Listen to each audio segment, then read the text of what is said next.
ప్రభు అయిన యేసుక్రీస్తు పరిశుద్ధ నామంలో ఈ చివరి రోజు పగలు కూడికలో పాలు పొందిన అందరికీ నా హృదయపూర్వకమైన వందనాలు. అందరికీ వందనాలండి. ఒకసారి అందరూ సంతోషంగా గట్టిగా హల్లెలూయా అని చెప్దామా? గట్టిగా చెప్దామా? చాలా సంతోషం. గత రాత్రి ప్రార్థనా కూడిక ఎంతో అద్భుతంగా ప్రభు జరిగించారు. దైవజనులు మరి ఫ్రెడీ పాలన్న గారు కానీ, అబ్రహాం పాస్టర్ గారు కానీ చక్కని సందేశాలు మనకు అందించారు. మరి ఈరోజు చివరి రాత్రి మహాసభ గనుక కుటుంబ సమేతంగా అందరూ కూడా కుటుంబ సమేతంగా చివరి మహాసభలో తప్పనిసరిగా పాలు పొంది దేవుని మాటలు విని దైవ ఆశీర్వాదాలు పొందుతారని ప్రేమతో ఆహ్వానిస్తున్నాం. లైవ్లో కార్యక్రమాలు వీక్షిస్తున్న వారు కూడా చివరి రోజు మహాసభ కనుక తప్పనిసరిగా కార్యక్రమాలు చూసి దేవుని మాటలు విని దైవ ఆశీర్వాదాలు పొందుతారని ప్రేమతో మీకు మనవి చేస్తున్నాం. ఈ చివరి రోజు మహాసభలో మీరు మాత్రమే కాకుండా మరి మీకు తెలిసిన వాళ్ళకి, ఇరుగు పొరుగు వారికి, మీ స్నేహితులకు, బంధుమిత్రులకి విషయం తెలియపరిచి వారిని కూడా ఈ చివరి రోజు మహాసభలోకి వారిని తోడుకొని రావాల్సిందిగా ప్రేమతో మనవి చేస్తున్నాం. చూడండి, మన ప్రాంతాల్లో కొత్త షాపింగ్ మాల్స్ పెడుతూ ఉంటారు. శుభమస్తు, చెన్నై షాపింగ్ మాల్, అక్కడక్కడ కొన్ని మంచి షాపింగ్ మాల్స్ పెడుతుంటారు. మీరు ఒకసారి షాపింగ్ మాల్కి వెళ్ళి షాపింగ్ చేసిన తర్వాత అక్కడ రేట్లు మంచిగా చీప్ అండ్ బెస్ట్గా ఉన్నాయనుకోండి, రెండవ రోజు మీరు ఏం చేస్తారంటే వాళ్ళకి తెలియపరుస్తారు. వదినా, అక్క, కొత్తగా మన ఊర్లో షాపింగ్ మాల్ పెట్టారు కదా, చాలా చీప్గా ఉన్నాయి రేట్లు, మన్నిక బాగుంది, బట్టలు బాగున్నాయి, రండి వెళ్దాం అని వీళ్ళకి విషయాలు చెప్పి అక్కడికి తీసుకెళ్తారు. షాపింగ్ మాల్లో రేట్లు మంచిగా ఉన్నాయని వీళ్ళకి చెప్పి మనం అటువంటి పరిచర్య చేయగలిగితే మరి దేవుని సన్నిధి కాబట్టి ఇంకా ఆసక్తిగా ప్రభు పని చేద్దాం. ఇంకా మీకు తెలిసిన వాళ్ళకి తెలియపరిచి ఈ చివరి రోజు మహాసభలోకి అందరిని కూడా తోడుకొని వచ్చి దేవుని ఆశీర్వాదాలు మీరు పొందుదురుగాక. చేతులు లేవట్లేదండి, గట్టిగా చెప్పండి కదా, హల్లెలూయా. మంచిది ప్రియులారా. ఈ మొదటి ఆరాధన అయిపోయిన తర్వాత బాప్తిస్మాల కార్యక్రమం ఉంటుంది. గమనించి ఇంకా బాప్తిస్మాలు పొందకుండా ఉన్నవాళ్ళు మంచి అవకాశం ఇది. బైబిల్ చెప్పేది ఏంటంటే రేపు మనది కాదు, మనం నిన్నటి వారమే, రేపు మనది కాదు. అవకాశం దేవుడిచ్చినప్పుడే దాన్ని వినియోగించుకొని ఇంకా బాప్తిస్మాలు పొందకుండా ఉన్నవాళ్ళు బాప్తిస్మాలు పొంది దేవుని యొక్క పట్టజాలనే విస్తారమైన దీవెనలు పొందుదురుగాక. చెప్దాం గట్టిగా ఆమేన్. ఈ ఉదయకాలంలో కొద్ది నిమిషాలు దేవుని వాక్యం మనం ధ్యానం చేసుకుందాం. ప్రియులారా, ఈరోజు నేను మీకు ప్రార్థన అనే అంశాన్ని కొద్ది నిమిషాలు గుర్తు చేస్తాను. ప్రార్థన, దేవుని ప్రజలమైన మనము ప్రార్థన చేసేటప్పుడు విసుక్కోకూడదు. యేసయ్య కూడా చెప్పాడు కదా, ఏమని? మీరు విసుకక, నోరు తెరవాలి, విసుకక నిత్యము ప్రార్థన చేయమని చెప్పాడు యేసయ్య. వాక్యములో కంటే, పరిచర్యలో కంటే ఇంకా ఎన్నో విధాలైన కార్యక్రమాలు ఉన్నాయి. వాటన్నిటిలో కంటే కూడా ప్రార్థనలో శ్రేష్టమైన ఆశీర్వాదాలు దాగి ఉన్నాయి. చెప్దాం గట్టిగా, హల్లెలూయా. మన ముందు చాలా ఉంటాయి. వాక్యం ధ్యానం చేయటం, క్రమంగా దేవుని మందిరానికి రావటం, ఇతరులకు సాక్ష్యం పంచుకోవటం, దేవుని మందిరంలో పరిచర్య చేయటం, వీటన్నిటిలో దాగి ఉన్న ఆశీర్వాదాల కంటే కూడా మనం ఎక్కువగా దేవుని పాదాల చెంత ప్రార్థన చేసినప్పుడు కలిగే ఆశీర్వాదాలు కోకొల్లలు అని వాక్యం చక్కగా మనకి బోధిస్తుంది. ప్రార్థన చేసినప్పుడు ఎన్నో ఆశీర్వాదాలు మనకి, మన పిల్లలకు, మన కుటుంబాలకు కలుగుతాయి. ఇప్పుడు అన్నిటినీ ధ్యానం చేసే సమయం లేదు కనుక కొన్నిటిని క్లుప్తంగా మనం ధ్యానం చేసుకుందాం. ప్రార్థన చేసేవారిగా మనం ఉండాలి. ప్రార్థన చేసేవారికి ప్రభువు పెట్టిన పేరేంటంటే, వారు దేవుని స్నేహితులు. ఆమేన్. ప్రార్థన చేసే వాళ్ళందరూ దేవుని స్నేహితులు అవుతారు. దేవునితో సహవాసం చేస్తున్న మనం దేవునికి స్నేహితులుగా ఉంటాం. దేవుని ప్రజలమైన మనం ప్రార్థన నిర్లక్ష్యం చేయకూడదు. మన కుటుంబాల్లో ప్రార్థన ధ్వని ఎప్పుడు వినబడుతూ ఉండాలి. దేవుని పాదాల చెంత మనము, మన కుటుంబాలు, మన పిల్లలు ఎక్కువగా ప్రార్థన చేస్తూ ఉండాలి. ప్రార్థన చేసే చోట సాతాను కార్యాలు కనబడవు. ప్రార్థన చేసేవారికి దేవుడు కంచె వేసి వాళ్ళని కాపాడుతూ ఉంటాడు. ప్రార్థన చేసేవారికి దేవుడు జ్ఞానాన్ని ఇస్తాడు. ప్రార్థన చేసేవారికి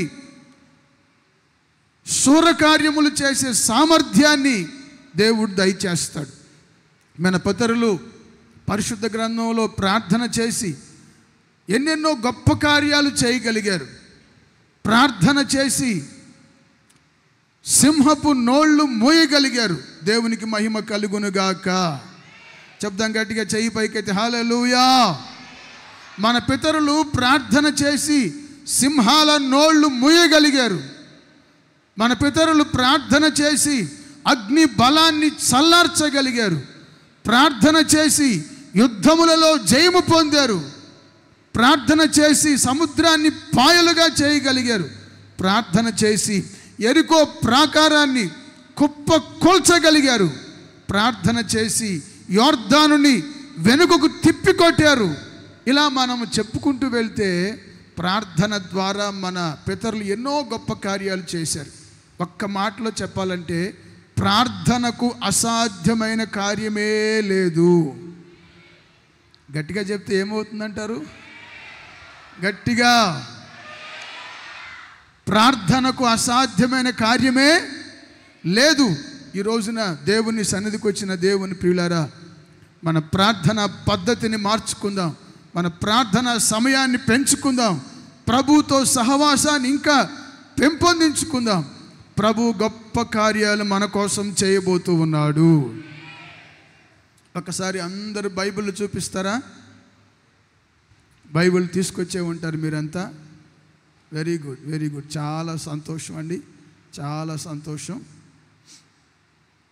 పరిశుద్ధ గ్రంథంలో నుంచి ఒక అధ్యాయం ఈ పూట మనం ధ్యానం చేసుకుందాం. ఇక ఆ అధ్యాయంలో నుంచి అటు ఇటు పోయే పనే లేదండి. ఒక అధ్యాయాన్ని మాత్రమే మీకు గుర్తు చేస్తాను.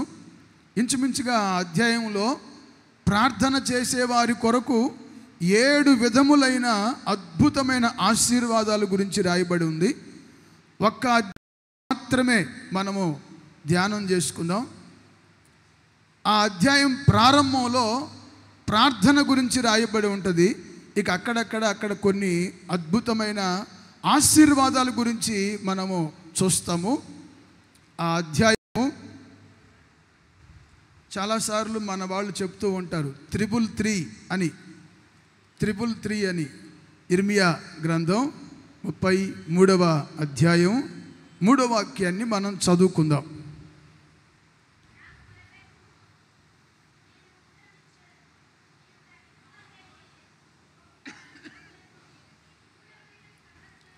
అమ్మా, ఉదయం టిఫిన్ చేసావు కదా, ఉదయం టిఫిన్ చేసి కూడా ఎందుకంత సౌండ్ తగ్గించి మాట్లాడుతున్నావు? కొంచెం సౌండ్ పెంచమ్మా.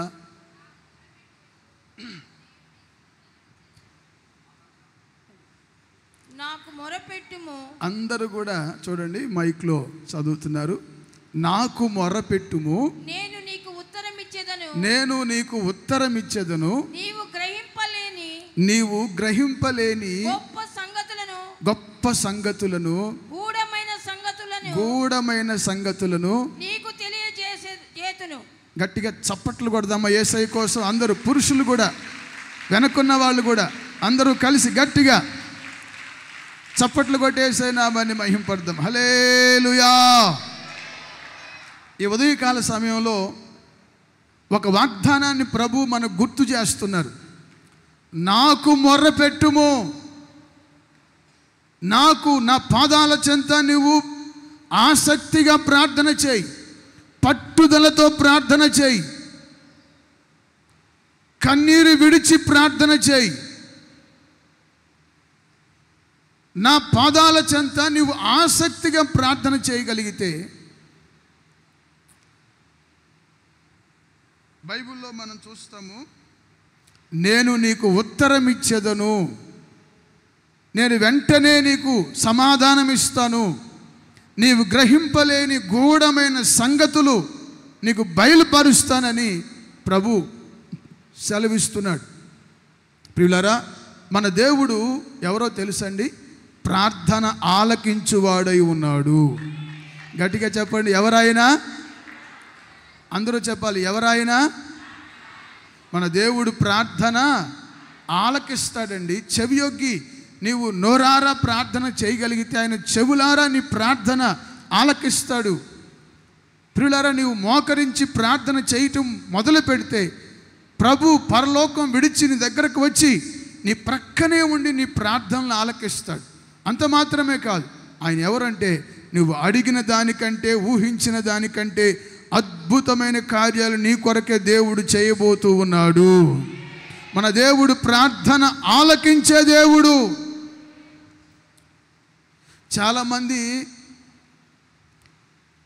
పాటలు బాగా పాడతారండి, మందిరానికి కూడా మంచిగా వస్తూ ఉంటారండి, దేవుని మందిరంలో పరిచర్య కూడా బాగానే చేస్తారండి. ప్రార్థన అన్నామనుకోండి, వాళ్ళకి ముళ్ళ మీద కూర్చున్నట్టే ఉంటుందండి. ఎక్కువసేపు ప్రార్థన చేయలేరు. పాటలు పాడమంటే ఉన్న రాగాలు లేని రాగాలు అన్నీ కలిపి పాటలు పాడుతూ ఉంటారు. పరిచర్య కూడా నడుము వంచి బాగా చేస్తారండి. ఇతరులకు సాక్ష్యం చెప్పి దేవుని ప్రజల్ని సన్నిధికి నడిపిస్తారు. అన్నీ బాగుంటాయి. ప్రార్థన అంటే చాలామంది విసుక్కుంటూ ఉంటారు. ప్రియులారా, ఈ రోజున ఒక తీర్మానం మనం చేయాలి, ఒక నిర్ణయం మనం తీసుకోవాలి. ప్రభు సన్నిధిలో వేకువనే లేచి ప్రార్థన, మధ్యాహ్నము ప్రార్థన, సాయంకాలము ప్రార్థన, కుటుంబ ప్రార్థన, ఉపవాస ప్రార్థన, కన్నీళ్ల ప్రార్థన, వ్యక్తిగత ప్రార్థన. మనము ప్రార్థన చేస్తూ దేవుని స్నేహితులుగా మార్చబడగలిగితే, దేవునితో మనం సహవాసం చేసి, ఒక అబ్రహాము వలె దేవునితో సహవాసం చేసి మనం ప్రార్థించగలిగితే, నిశ్చయముగా ఆకాశ వాకిండ్లు విప్పి దేవుడు పట్టజాలని విస్తారమైన దీవెనలు దేవుడు మన మీద కుమ్మరించబోతూ ఉన్నాడు. కొట్టు చప్పట్లు గట్టిగానే కొట్టేటప్పుడు. దేవుడు నిశ్చయముగా పట్టజాలని విస్తారమైన దీవెనలు ఈ నూతన మందిరములో మన మీద కుమ్మరించి నూతన ఆశీర్వాదకరమైన బాటలో మనల్ని నడిపించబోతూ ఉన్నాడు.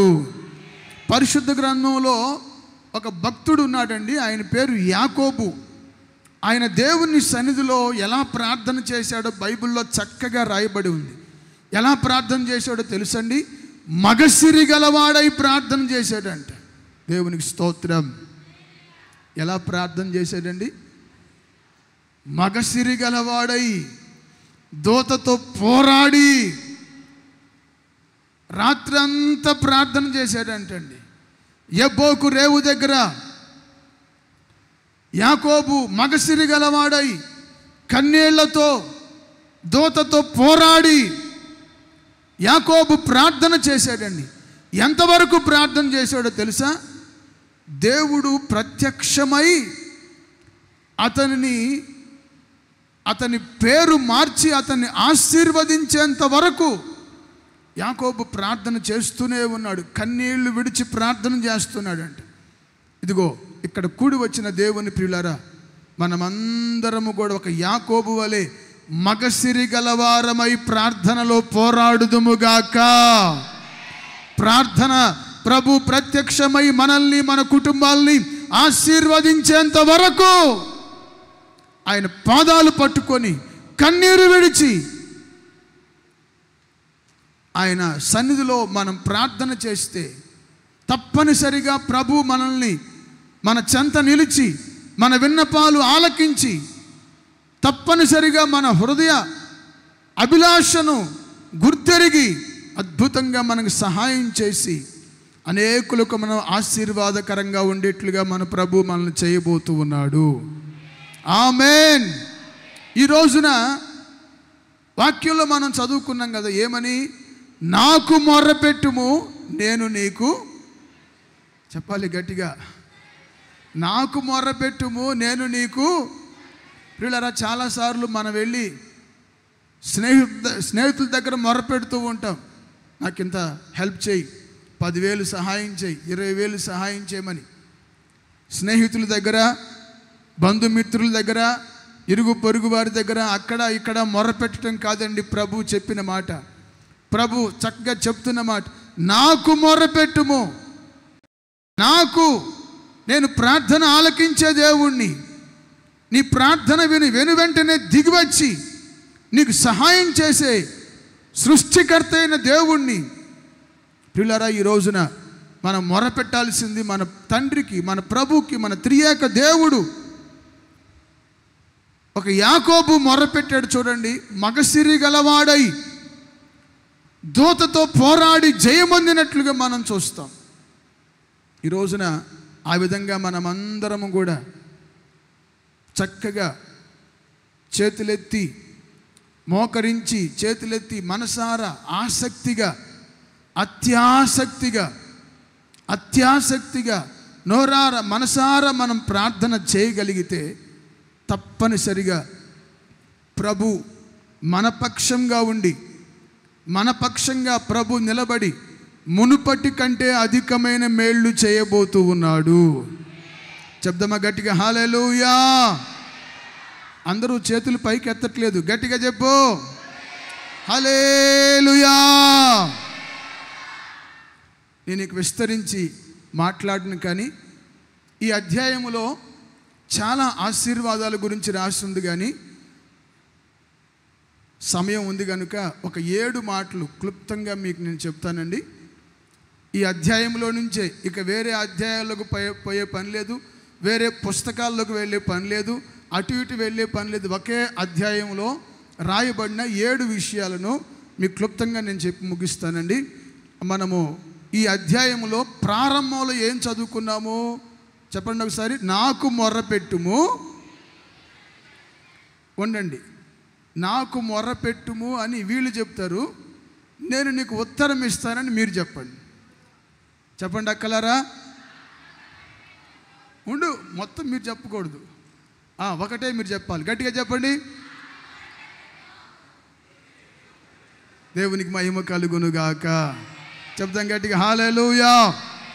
మొదటి ఆశీర్వాదం గురించి మనం చదువుకుందాం. అదే అధ్యాయంలో 6వ వాక్యాన్ని గట్టిగా చదువుకుందామండి.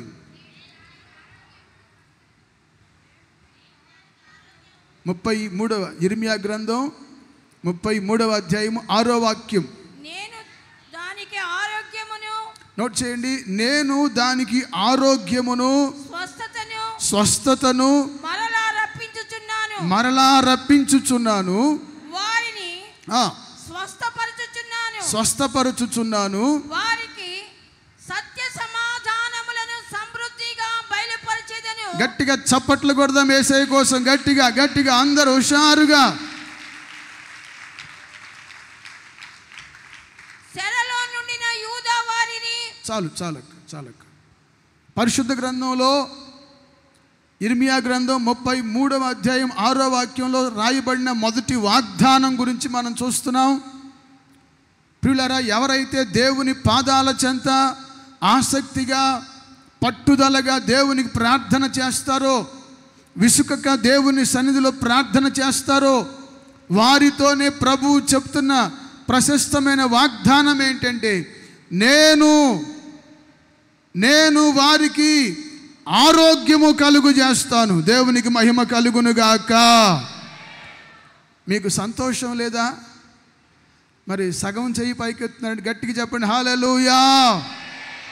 ప్రభు వాళ్ళకు చేస్తున్న వాగ్దానం చూడండి. నేను వారికి ఆరోగ్యమును స్వస్థతను మరలా రప్పించుచున్నాను, వారిని స్వస్థపరచుచున్నాను, వారికి సత్య సమాధానములు ఎంత? గట్టిగా చెప్పండి, ఎంత? సమృద్ధిగా సమాధానము దేవుడు వారికి బయలుపరుచుచున్నాడు.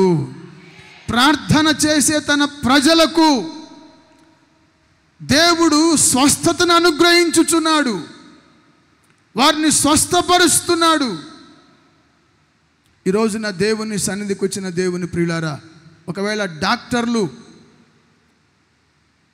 మేమేమి చేయలేమని చేతులు ఎత్తేసి ఉండొచ్చు, కుదరని రోగముతో నీవు బాధపడుతూ ఉండొచ్చు.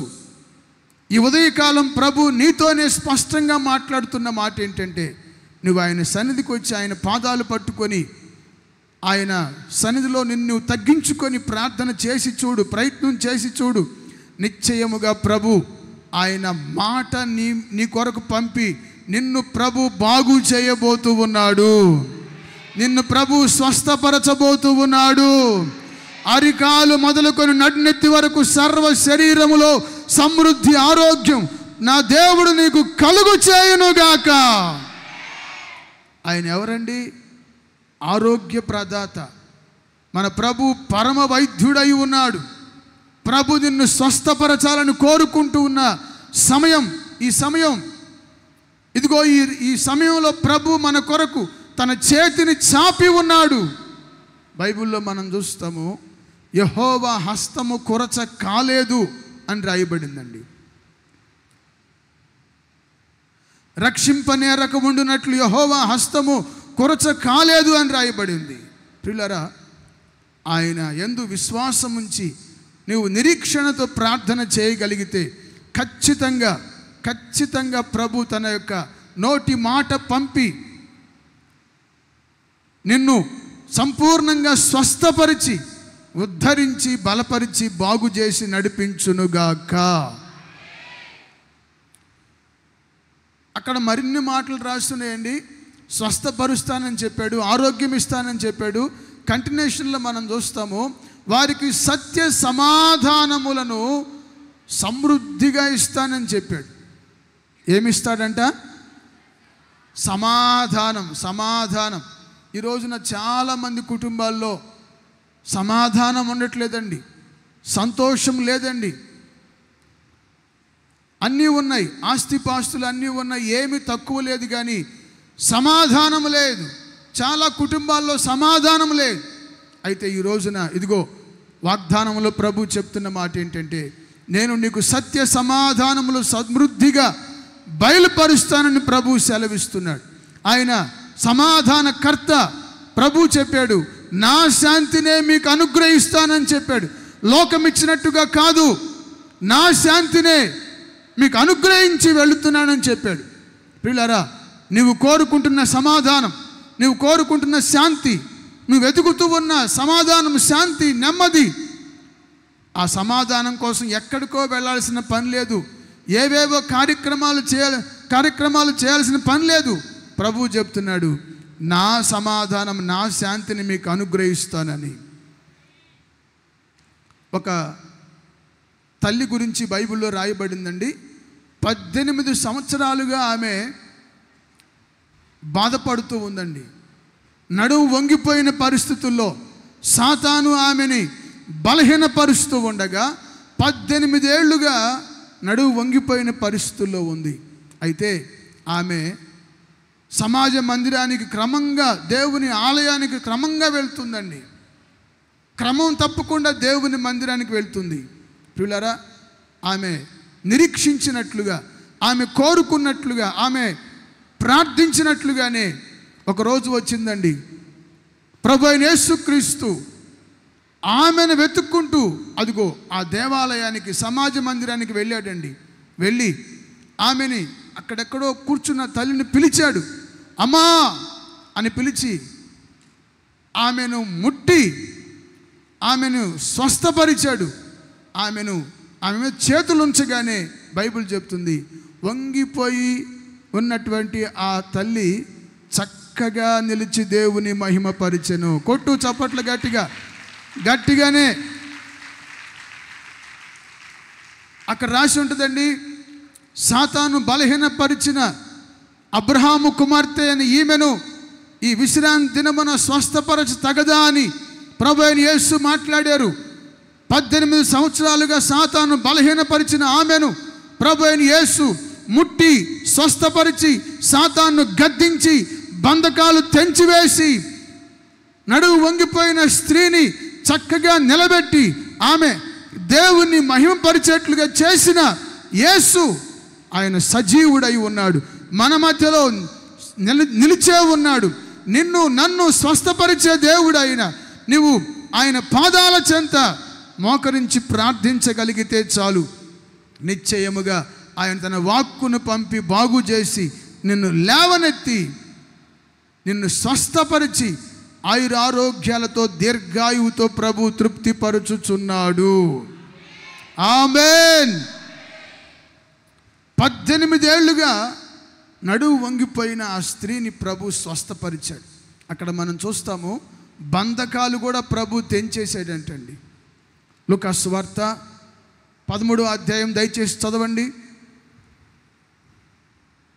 లూకా సువార్తలో 13వ అధ్యాయంలో 10వ వచనం, విశ్రాంతి దినమున ఆయన యొక్క సమాజ మందిరములో బోధించుచున్నప్పుడు 18 ఏండ్ల నుండి బలహీనపరచు దెయ్యము పట్టిన ఒక స్త్రీ అచ్చట ఉండెను. ఆమె నడుము వంగిపోయి 16వ వాక్యం.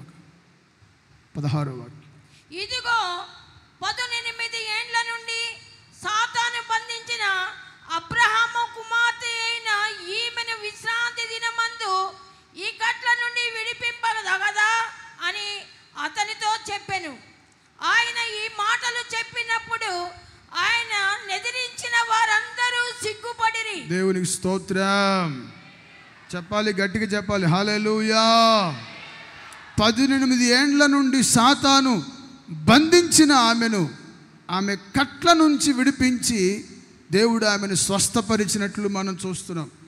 ఇక్కడ కూడి ఉన్న దేవుని ప్రియులారా, ఎవరైతే ఆయన పాదాల చెంత ప్రార్థిస్తున్నారో వారి జీవితంలో, కుటుంబంలో ఉన్న ప్రతి కట్లు యేసయ్య తెంచివేయుచున్నాడు. సాతాను బంధకాలు యేసయ్య తెంచివేయుచున్నాడు. ప్రతి ఒక్కరిని దేవుడు సంపూర్ణంగా స్వస్థపరచుచున్నాడు. ప్రభు వాగ్దానం చేశాడు, నిన్ను స్వస్థపరచు యెహోవాను.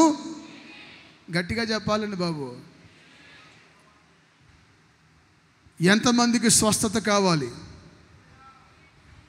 సరిగ్గా మీరు సగం చేస్తే సగమే వస్తుంది. మరి దేవునికి స్తోత్రం.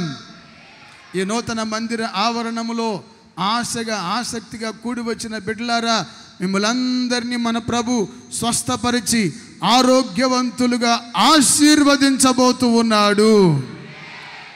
సర్వ శరీరములో సమృద్ధి అయిన ఆరోగ్యం ఇచ్చి సత్య సమాధానములు మీకు బయలుపరచునుగాక. ఇక రెండవ సందర్భాన్ని మనము చదువుకుందాం. దయచేసి 8వ వాక్యాన్ని కూడా చూడండి.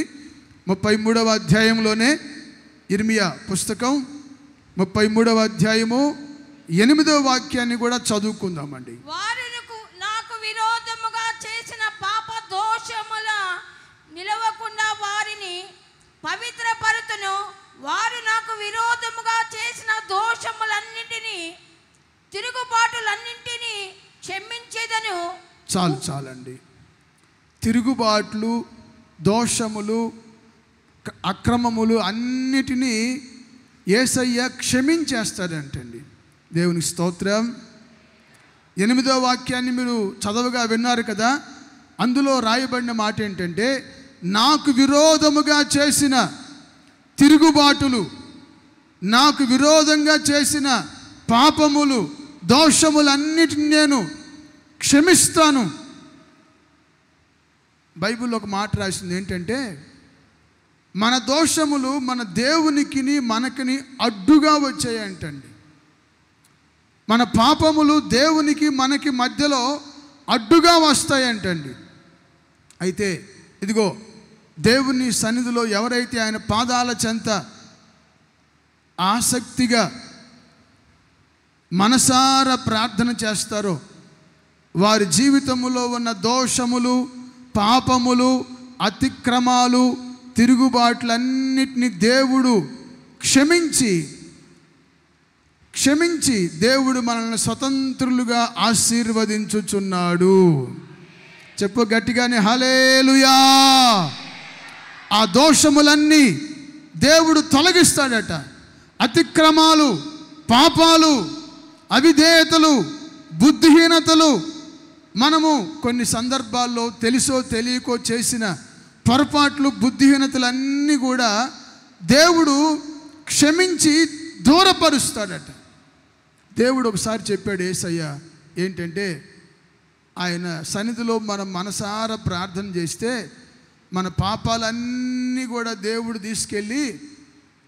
తీసుకెళ్ళి మన దగ్గరలో ఏముంది? చామకాలం ఉందిగా, చెప్పండి, ఉందా లేదా? వర్షం పడితే నీళ్ళు వస్తాయండి. అక్కడ ఒక పెద్ద వరదే వస్తుంది. మన పాపాలు, మన దోషాలు, మన యొక్క లోపాలన్నీ కూడా మూటగట్టి దేవుడు తీసుకుని వెళ్ళి ఆ చామకాలంలో పడేస్తాడు. అవి కొట్టుకొని పోతాయి. మనమందరూ కూడా స్వతంత్రులమై దేవునిలో వర్ధిల్లబోతూ ఉన్నాము. దేవునికి స్తోత్రం. చెప్తాం గట్టిగా హల్లెలూయా. రెండవ ఆశీర్వాదం ఏంటంటే, ప్రార్థన చేసేవారి జీవితంలో ఉన్న దోషాలు, తిరుగుబాట్లు, అవిధేయతలు, అక్రమాలు మీకును మీ దేవునికిని అడ్డు రాకుండా, మనకిని మన దేవునికిని మధ్యలో అడ్డుగా వచ్చి మన ఆశీర్వాదాలు పొందకుండా, మనం చేయకుండా నిశ్చయముగా దేవుని ఆశీర్వాదాలు మనం సమృద్ధిగా పొందినట్లు మధ్యలో ఈ దోషములు, పాపములు అడ్డు రాకుండా మన పాపములు, తిరుగుబాట్లు అన్నిటినీ కూడా దేవుడు తీసుకొని వెళ్ళి సముద్రాగాధాల్లో పడేస్తాడంటండి. చెప్పండి, ఎక్కడేస్తారంటండి? రాయలసీమలోనేమో సముద్రాలు ఎక్కడ లేవు. మరి సముద్రాలు ఎక్కడ లేవు, దేవుడు సముద్ర అగాధాల్లో పడేచేస్తాడంటండి. ఇంకో మాట, ఇప్పుడు నేనున్నాను, నేను ఈ ఫ్రంట్లో ఏముందో అన్నీ చూడగలుగుతా. నా వెనక ఏముందో, నా వీపు మీద ఏముంది నేను చూడగలుగుతానండి? చూడలేను కదా. మన అవిధేయతల్ని, మన పాపాలను కూడా దేవుడు మన వెనక వేసి అవి మరెన్నడూ మన జీవితంలో పొడచొప్పకుండా దేవుడు చేస్తాడట. ఆ విధంగా దేవుడు మనల్ని దోషరహితులుగా, నిరపరాధులుగా, నిర్దోషులుగా దేవుడు మనల్ని ఆశీర్వదించబోతూ ఉన్నాడు. ప్రియులారా, ఒక భక్తుడు అంటాడు, నేను పూర్వము దోషకుడను, నేను హానికరుడను, ఇంకా హింసకుడను. పూర్వము దోషకుడను, హానికరుడను, హింసకుడను అన్నాడు. ఎన్నో సేవకుల్ని, సంఘాల్ని పాడు చేశాడు, సేవకులు కీడు చేశాడు, ఎన్నో తిరుగుబాట్లు చేసిన వ్యక్తి. అయితే ఇదిగో ఇట్లాంటి మిట్ట మధ్యాహ్న సమయంలోనే దమస్కు మార్గంలో తను యెరూషలేము నుండి దమస్కు వెళ్తున్నప్పుడు దమస్కు మార్గంలో మిట్ట మధ్యాహ్న సమయంలో సిలువలో ప్రత్యక్షమై సౌలా సౌలా అని పలకరించి అతని జీవితములో ఉన్న సమస్త దోషములను, పాపములను, అతిక్రమాలని, అవిధేయతలన్నిటిని తుడిచివేసి పాపాలని క్షమించి అతన్ని పరిశుద్ధునిగా తీర్చిదిద్దాడు. బైబిల్లో మనం చూస్తాం, అతని పాపాలన్నీ క్షమించబడ్డాయి, అతని దోషములన్నీ దొర్లిపోయినాయి, అతని తిరుగుబాట్లన్నీ దేవుడు దూరపరిచాడు. ఇప్పుడు ఆ పాపములన్నీ తొలగిపోయిన తర్వాత, దోషములన్నీ తొలగిపోయిన తర్వాత ఇప్పుడు ఆయన ఏం చేస్తున్నాడో తెలుసండి? ఎలాంటి సేవ చేస్తున్నాడో తెలుసండి? ఆయన పాపములు, దోషములన్నీ తొలగిపోయిన తర్వాత ఇప్పుడు ఆయన ద్వారా దేవుడు ఎటువంటి పరిచర్య చేపిస్తున్నాడంటే భూలోకాన్ని తల్లకిందులుగా మార్చగలుగుతున్నాడు. చెప్పు గట్టిగానే, భూలోకాన్ని తల్లకిందులుగా చేసేవాడు ఇక్కడికి కూడా వచ్చారా అన్నట్లు ఘనమైన పరిచర్య, విలువైన పరిచర్య చేయగలిగేటట్లు ఆ దైవజనుని దేవుడు ఆశీర్వదించినట్లు మనం చూస్తాం. ఒకప్పుడు దోషకుడు, హింసకుడు, హానికరుడు, అతని తిరుగుబాట్లు అవన్నీ కూడా దేవుడు క్షమించేశాడు, తొలగించాడు. ఆ దర్శనం సిలువలో మిట్ట మధ్యాహ్నం ఆ దర్శనం కలిగిన తర్వాత 3 రోజులు కళ్ళు కనబడకుండా ఉంటే ప్రియులారా ఆయన పాదాల చెంత మోకరించి పౌలు ప్రార్థన చేస్తున్నాడండి. కన్నీళ్లతో ప్రార్థన చేస్తున్నాడు, పాపాలను ఒప్పుకొని ప్రార్థన చేస్తున్నాడు. ప్రియులారా ఆయన ప్రార్థన చేస్తూ ఉండగా ఆయన పాపములన్నీ మన్నించి, క్షమించి, శుద్ధీకరించి ఇప్పుడు ఆయన్ని బైబిల్ చెప్తుంది ప్రియులారా బలమైన హస్తములో, ప్రభు బలమైన హస్తములో ఘనమైన పాత్రగా ఆ సేవకుని దేవుడు వాడుకున్నాడు, అద్భుతంగా ఆశీర్వదించాడు. ఈ రోజున ప్రార్థనలో ఉన్న మరో గొప్ప ఆశీర్వాదాన్ని మనం గమనించాలి. ఆయన సన్నిధిలో మనం ప్రార్థన చేస్తున్నప్పుడు మనకు కలిగే గొప్ప ఆశీర్వాదం ఏంటంటే మన పాపములన్నీ దేవుడు తుడిచివేయుచున్నాడు. గట్టిగా చెప్పొచ్చు కదా, మన పాపములన్నీ తుడిచివేస్తున్నాడండి. మన అవిధేయతలు, బుద్ధిహీనతలు, తిరుగుబాట్లు, అక్రమాలన్నీ తుడిచివేసి మనల్ని పరిశుద్ధులుగా, నిర్దోషులుగా దేవుడు ఆశీర్వదించుచున్నాడు.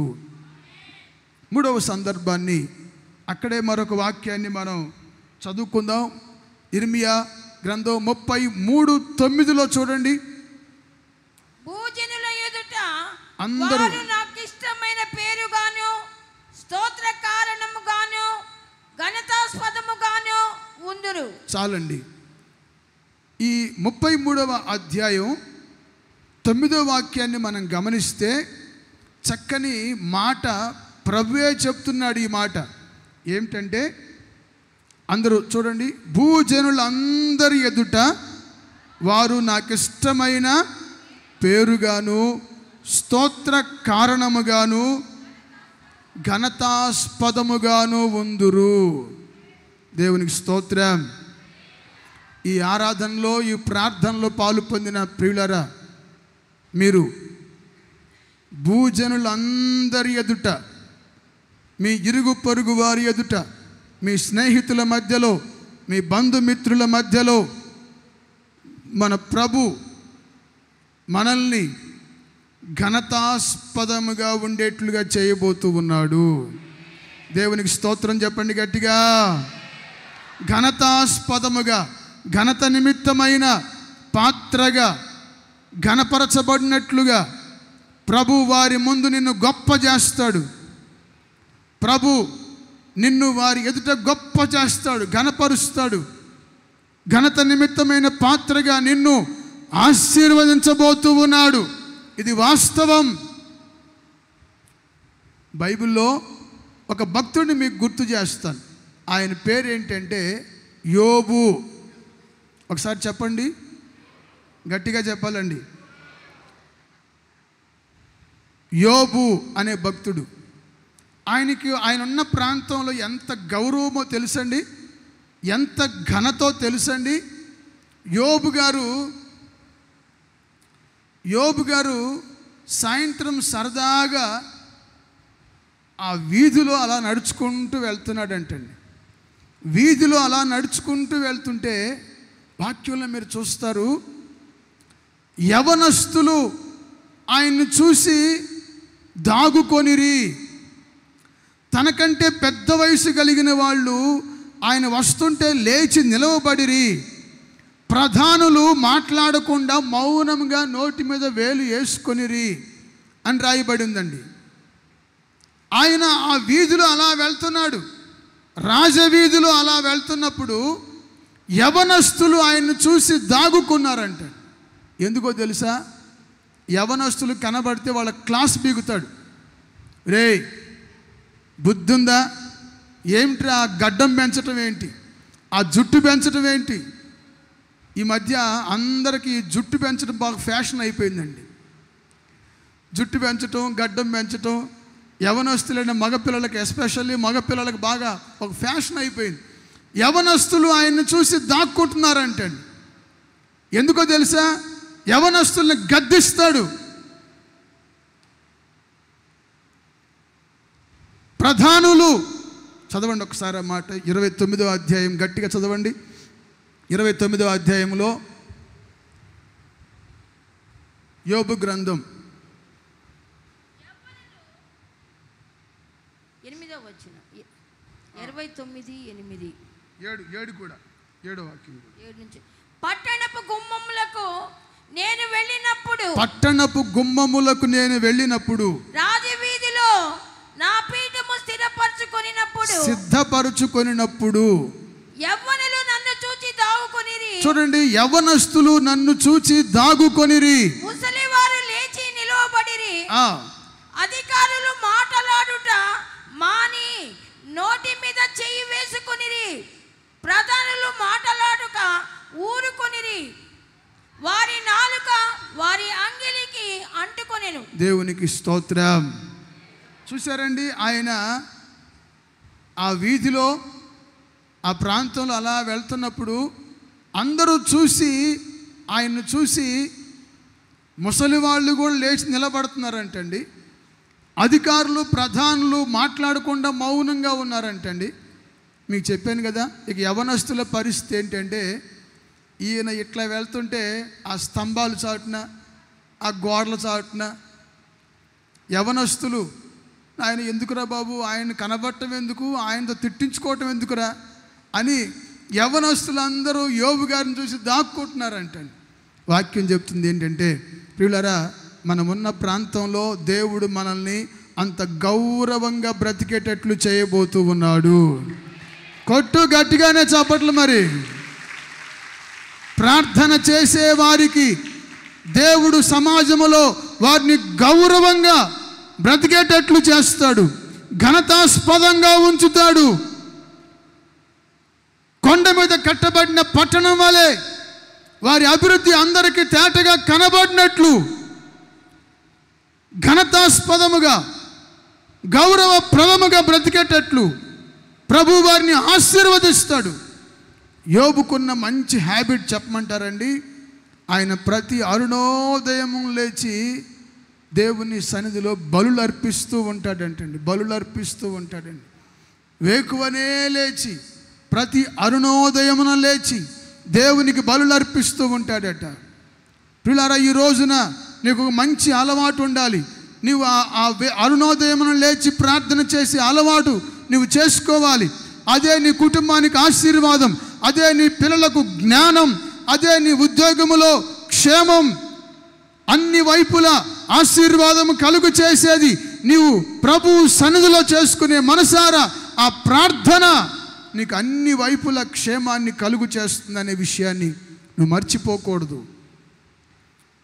ఈ రోజున మూడో మాట మనం గమనిస్తున్నాం కదా, దేవుడు మనల్ని సమాజములో, సంఘములో ఘనతాస్పదముగా ఉంచబోతూ ఉన్నారు. ఎలా ఉంచుతారు? గట్టిగా చెప్పండి. ఘనతాస్పదముగా, ఘనతాస్పదముగా. ఇటు సంఘములో, అటు సమాజములో, ఇటు స్నేహితుల మధ్యలో, బంధువుల మధ్యలో మన యొక్క జీవితాలని దేవుడు ఘనతాస్పదముగా ఉంచి నీకు కలుగుతున్న మేలును బట్టి, క్షేమాన్ని బట్టి అందరూ భయపడేట్లుగా చేస్తాడంటండి. ఒక్కసారి ఆ కంటిన్యూషన్ చదువుతారా? 33వ అధ్యాయం, యిర్మీయా గ్రంథం 33వ అధ్యాయంలో 9వ వాక్యంలో, భూజనుల అందరి ఎదుట వారు నాకు ఇష్టమైన పేరుగాను స్తోత్ర కారణముగాను ఘనతాస్పదముగాను ఉందురు. నేను వారికి చేయు సకల ఉపకారములను గూర్చిన వర్తమానమును జనులు విని నేను వారికి కలుగ చేయు సమస్త క్షేమమును బట్టి సమస్తమైన మేలును బట్టి భయపడుచు దిగులు నొందుదురు. దేవునికి మహిమ కలుగునుగాక. చెప్పండి గట్టిగా, చేతులు పైకెత్తి గట్టిగా హల్లెలూయా. దేవుడు మీకు మేలు చేస్తూ ఉంటాం. ఇరుగు పొరుగు వారు చూసి దేవుడు మీకు చేసే సమస్తమైన ఉపకారాలు, మేలును బట్టి, క్షేమాన్ని బట్టి మిమ్మల్ని చూసిన అందరికీ ఏం కలగబోతుందో తెలుసండి? వాళ్ళు భయపడుతూ దిగులు పట్టుకుంటుందంట. వాళ్ళకి ఇంకా దిగులు పట్టుకుంటుంది. మీ గురించిన సమాచారం వాళ్ళు విని వాళ్ళకి దిగులు పట్టుకుంటుందంటండి. దేవుడు ఈ వాగ్దానం మన ఒక్కొక్కరి పట్ల దేవుడు నెరవేర్చునుగాక. చెప్తాం గట్టిగా హల్లెలూయా. మెలకువ కలిగి ప్రార్థన చేసిన శోధనలన్నీయు తప్పించెదవు. మెలకువ కలిగి ప్రార్థన చేసిన, చప్పట్లు అందరూ కుర్చీలో కూర్చున్న వాళ్ళు కూడా దయచేసి, మెలకువ కలిగి ప్రార్థన చేసిన శోధన తప్పించెదవు. నీ ప్రత్యక్షత సంతోషంగా, నీ ప్రత్యక్షతనే చూచుటకే నాకై నా రాజుగాది వచ్చెదవు. నీ ప్రత్యక్షతనే చూచుటకే నాకై నా రాజుగాది వచ్చెదవు.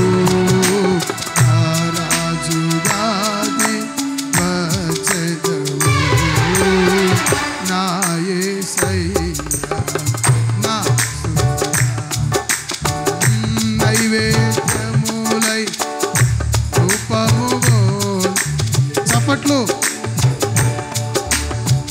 చేరును నిత్యము చేతువు నాకు సహాయము. గట్టిగా చప్పట్లు సంతోషంగా. నీ సన్నిధానము చేరును నిత్యము చేతువు.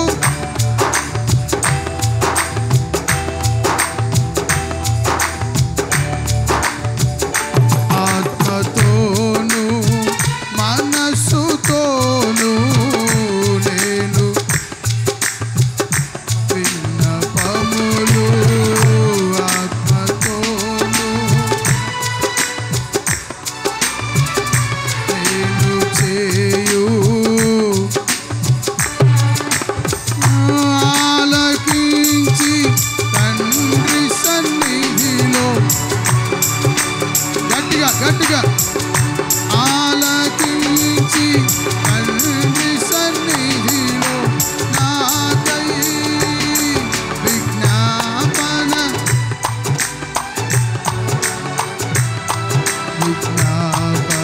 చేయుచున్న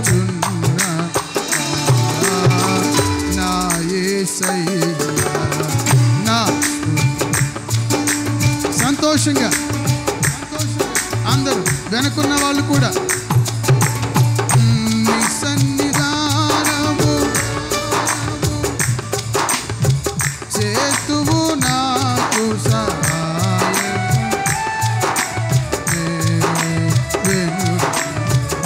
నీ సన్నిధానము చేరును నిత్యము చేతువు నాకు సహాయము. నీ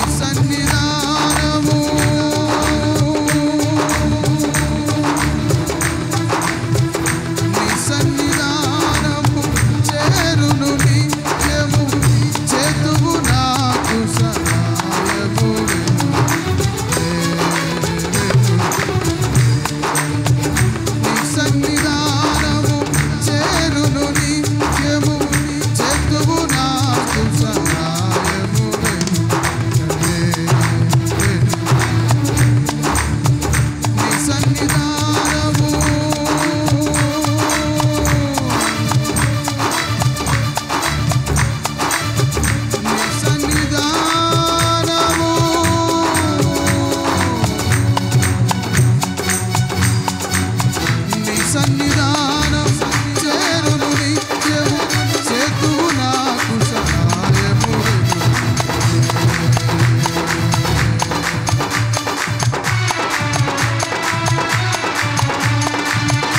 నీ సన్నిధానము జీసస్ జీసస్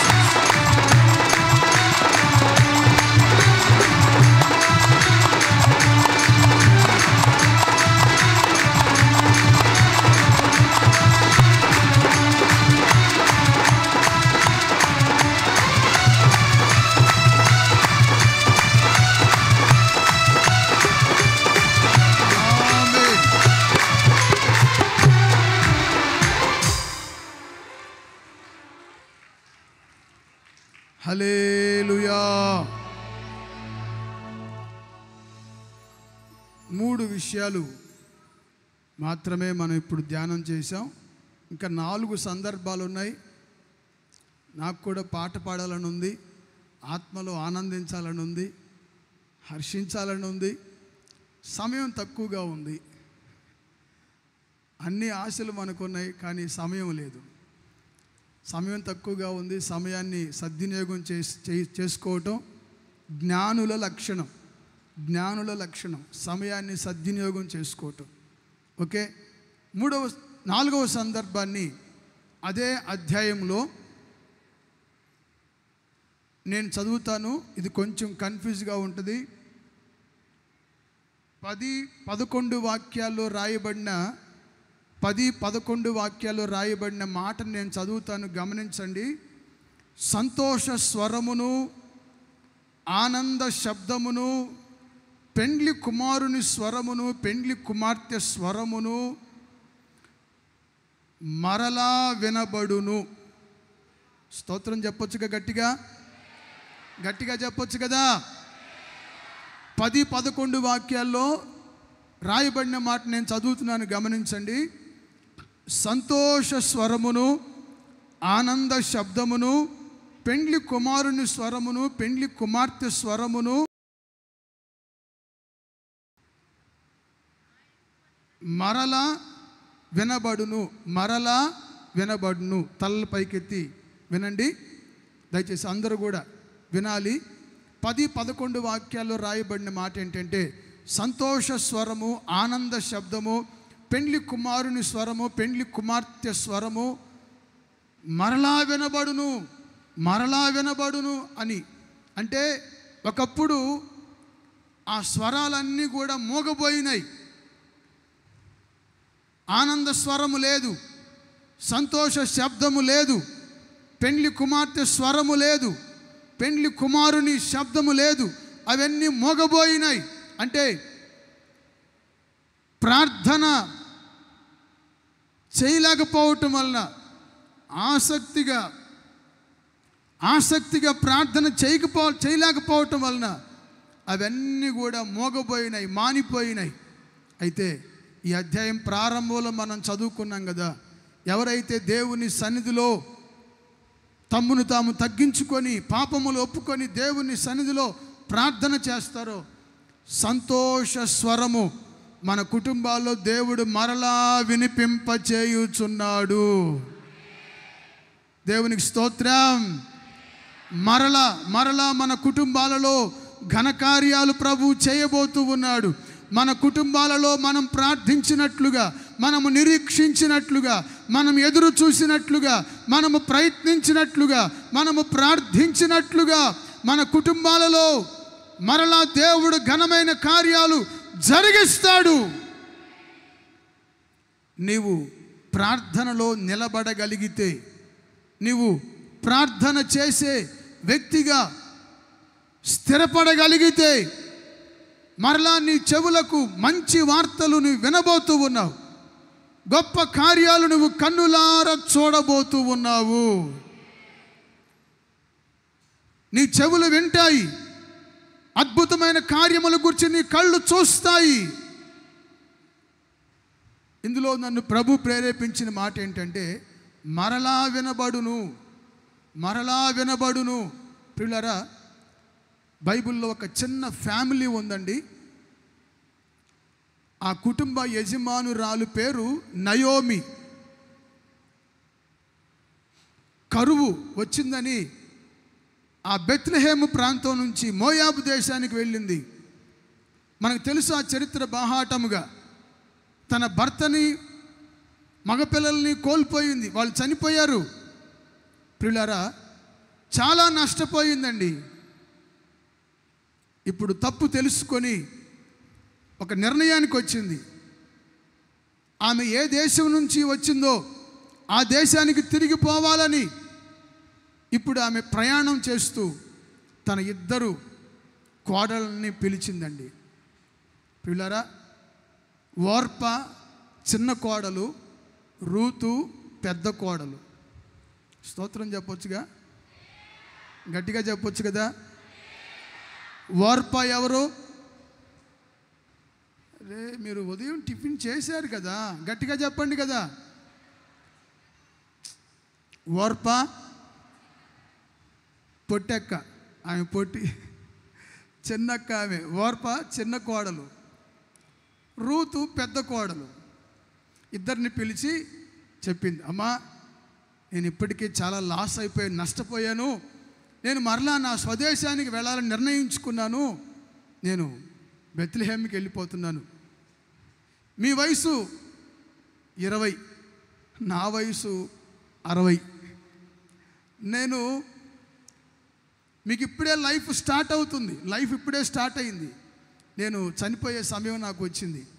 మీరు వెళ్ళి మీ తండ్రి ఇంటికి వెళ్ళి మీ లైఫ్ ఎంజాయ్ చేయండి అని మనస్ఫూర్తిగానే చెప్పిందండి 2 కోడళ్ళకి.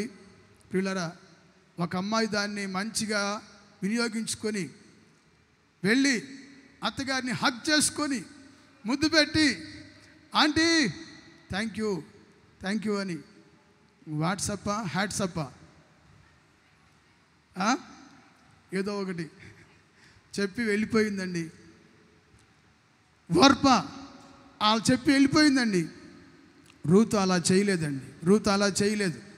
రూతు ఒక నిర్ణయంకి వచ్చింది. ఏంటంటే, నా గటి మీద చెయ్యి పెట్టిన నేను మరలా వెనుక తిరిగి చూడను. కొట్టు చప్పట్లు గట్టిగా యేసయ్య కోసం. నేను మరలా వెనక్కి వెళ్ళను, మరలా లోకంలోకి వెళ్ళను. ఒకసారి నేను జీవము గల దేవుని మార్గంలోకి వచ్చాను. చావైనా రేవైనా నీతోనే, నీ దేవుడే నా దేవుడు, నీ జనమే నా జనము అని అతను వెంబడించి మరలా బెత్లెహేముకు వచ్చి చేరారండి. పిల్లల వాక్యం చెప్పే మాట ఏంటంటే, వారికి దేవుడు మరలా మంచి దినాలు ఇచ్చాడండి. పిల్లల వాళ్ళకి ఆ దేశంలో ఒక గొప్ప శ్రీమంతుడు ఆసామి ఆ పొలములో పని చేయటం, ఆ తరువాత రూతు ఆశీర్వదించబడటం, మనకి ఈ విషయాలు మొత్తం తెలుసు. వాక్యంలో ఏమని రాయబడింది ఇందాక?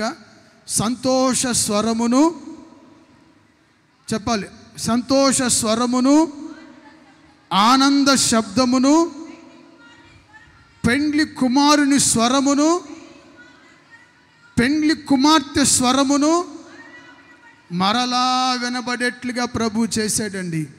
వాళ్ళ దుఃఖాలు తొలగిపోయినాయి, దుఃఖ దినములు తొలగిపోయినాయి. నయోమికి, రూతుకి మంచి దినములు ప్రభు అనుగ్రహించాడు. వారు మరలా సంతోషించేటట్లుగా ప్రభు చేశాడు. నేను అంటాను, ప్రార్థన చేసే వారందరి కుటుంబాల్లో వారి దుఃఖాన్ని దేవుడు సంతోషంగా చేయబోతున్నాడు. వారి కన్నీళ్లు దేవుడు నాట్యముగా మార్చుచున్నాడు. వాళ్ళ శాపాన్ని దేవుడు ఆశీర్వాదముగా చేయుచున్నాడు. యేసన్న గారు పాట రాశారు కదా, దైవజనులు మొన్న కూడా చెప్పారు. ఏమని? సంగీతములాయే పెను తుఫానులన్నీయు. అంటే దేవుని సన్నిధిలో ప్రార్థన చేసేవారి కుటుంబాల్లో దేవుడు వాళ్ళ కన్నీళ్లు నాట్యంగా చేస్తాడు, దుఃఖాన్ని సంతోషంగా చేస్తాడు, శాపము ఆశీర్వాదంగా అయ్యేట్లుగా చేస్తాడు. ఈ రోజున ప్రియులారా, వాక్యం జాగ్రత్తగా వినండి. ఆ రోజు నయోమి కుటుంబమే కాదు, ఇక్కడ కూర్చున్న ఈ కుటుంబాలు అన్నిట్లో కూడా అటువంటి ఘనమైన కార్యాలు చేయుటకు ప్రభు ఇష్టపడుతున్నాడు. కనుక ప్రార్థన చేయుటకు నిరాశపడవద్దు. ప్రార్థన చేసే విషయంలో విసుగవద్దు. చక్కగా మోకరించి చేతులెత్తి, ఒక మోషే చేతులెత్తినట్లుగా నీవు కూడా నీ కుటుంబంలో సమయం దొరికినప్పుడల్లా చేతులెత్తి మోకరించి ప్రార్థన చేయి.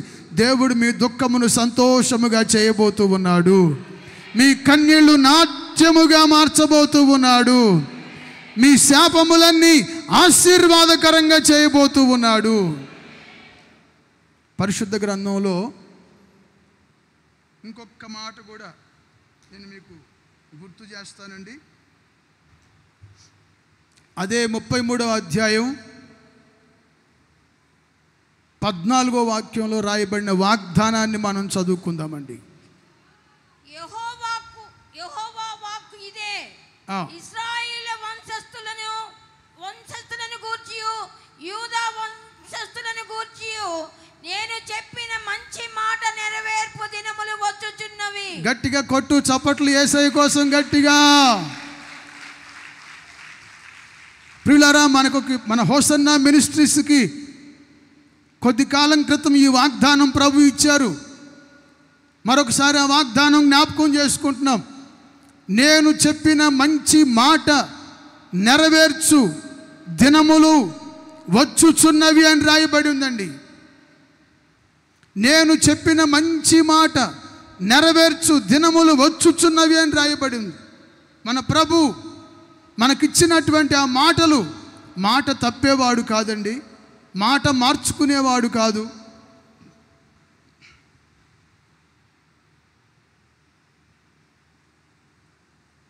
మన ప్రభు మాట మార్చుకునేవాడు కాదు. ఆయన చెప్పండి గట్టిగా ఆ వాగ్దానం చెప్పండి. నేను చెప్పిన మంచి మాట నెరవేర్చు దినములు వచ్చుచున్నవి. మీరు కాదక్క, వీళ్ళు మనవాళ్ళు అందరూ కలిసి చెప్పండి. స్త్రీలు పురుషులు అందరూ గట్టిగా చెప్పండి. నాకు ఆశ్చర్యం ఏంటంటే, ఇంట్లోనూ స్వరం మీదే డామినేషన్, చర్చిలోనూ మీదే డామినేషన్ స్వరం. ఏంటో మా వాళ్ళకి అర్థం కాదు. ఇంట్లోనూ నోరు తెరవరు, ఇక్కడ నోరు తెరవరు. బాబు కొంచెం పౌరుషంగా, కొంచెం రోషం తెచ్చుకొని కొంచెం గట్టిగా చెప్పండి వాగ్దానం. అందరూ కలిసి చెప్పండి, బాగుంటుంది.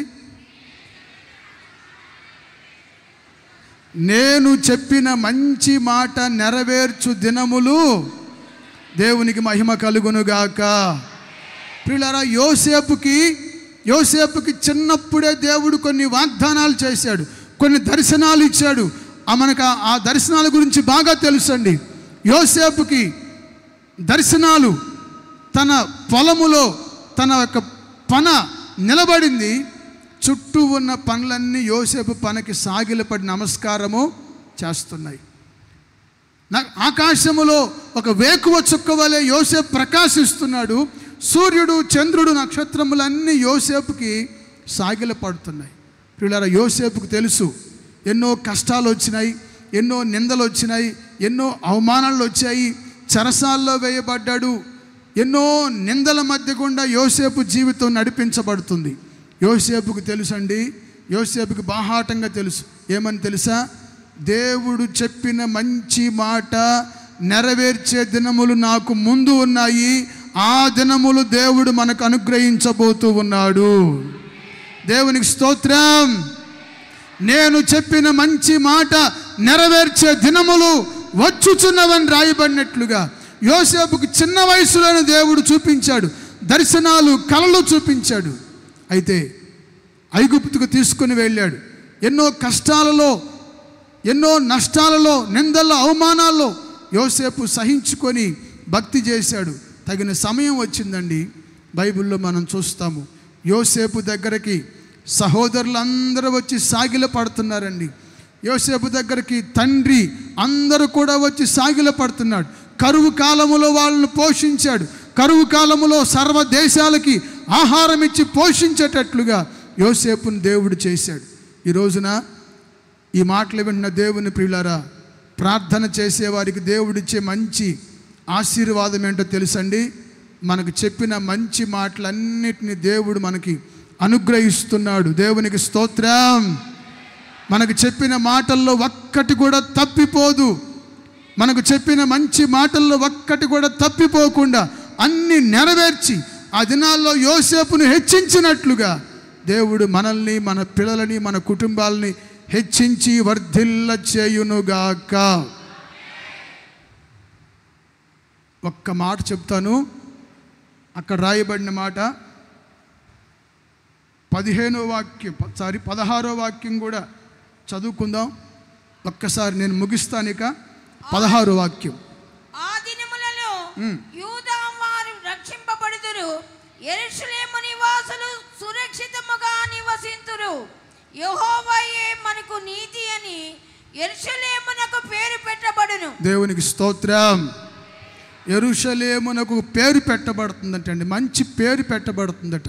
ఏంటి? యెహోవాయే మనకు నీతి అని యెరూషలేమునకు పేరు పెట్టబడును. దీన్ని మనం గ్రహించాల్సింది ఏమిటంటే, ఆయన సన్నిధిలో ప్రార్థన చేసే బిడ్డలందరికీ దేవుడు మంచి పేరు, ఖ్యాతి, కీర్తి దేవుడు కలుగు చేయబోతూ ఉన్నాడు. బైబిల్ రాయబడిన మాట, నేను మీకు ఖ్యాతిని, మంచి పేరును తెప్పించునని రాశాడండి. ప్రియులారా, ఆయన సన్నిధిలో మోకరించిన బిడ్డలకు సమాజంలో, సంఘములో మంచి పేరు కలుగు చేస్తాడు. కొర్నేలి భక్తుడున్నాడు. ప్రతిరోజు సాయంత్రం 3 గంటలకు తన కుటుంబంతో సహా దేవుని సన్నిధిలో ప్రార్థన చేస్తాడండి. అందుకే మీరు చూడండి, అక్కడ రాయబడిన మాట, కొర్నేలికి యూదులందరి వలన మంచి పేరు కలిగిందంటండి. దేవునికి స్తోత్రం. యూదులందరి వలన కొర్నేలికి మంచి పేరు కలిగినట్లుగా మనం చూస్తాం. మన దేవుడు మనకి ఖ్యాతిని, పేరును, కీర్తి, ఘనత, పేరు కలిగేటట్లు దేవుడు మనల్ని హెచ్చించబోతూ ఉన్నాడు. ప్రార్థన చేసిన కొర్నేలి వలె కొర్నేలికి మంచి పేరు అనుగ్రహించినట్లుగా, ఇదిగో ఈరోజు ఈ ప్రార్థనలో పాలు పొంది ఆయన పాదాల చెంత మేము మనసారా ప్రార్థన చేస్తామని తీర్మానం చేసిన బిడ్డలందరికీ మంచి పేరు, కీర్తి, ఘనత, పేరు కలిగేటట్లుగా దేవుడు మనల్ని హెచ్చించబోతూ ఉన్నాడు. ఒక్క మాట చెప్పి నేను ముగిస్తానండి. సమయం అయిపోయింది. చివరి మాట, ఇది 7వ మాట. చూడండి, 22వ వాక్యం. అదే అధ్యాయములో 22వ వాక్యాన్ని చదువుకొని ముగించుకుందామండి. ఆకాశ నక్షత్రములు లెక్కింప శక్యము కానట్టుగాను, సముద్రపు ఇసుక రేణువుల నించుట సాధ్యమైనట్టుగాను, నా సేవకుడైన దావీదు సంతానమును నాకు పరిచర్య చేయు లేవీలను లెక్కింపలేనంతగా నేను విస్తరింపచేయుదును. స్తోత్రం చెప్పొచ్చుగా, గట్టిగా చెప్పొచ్చు కదండి.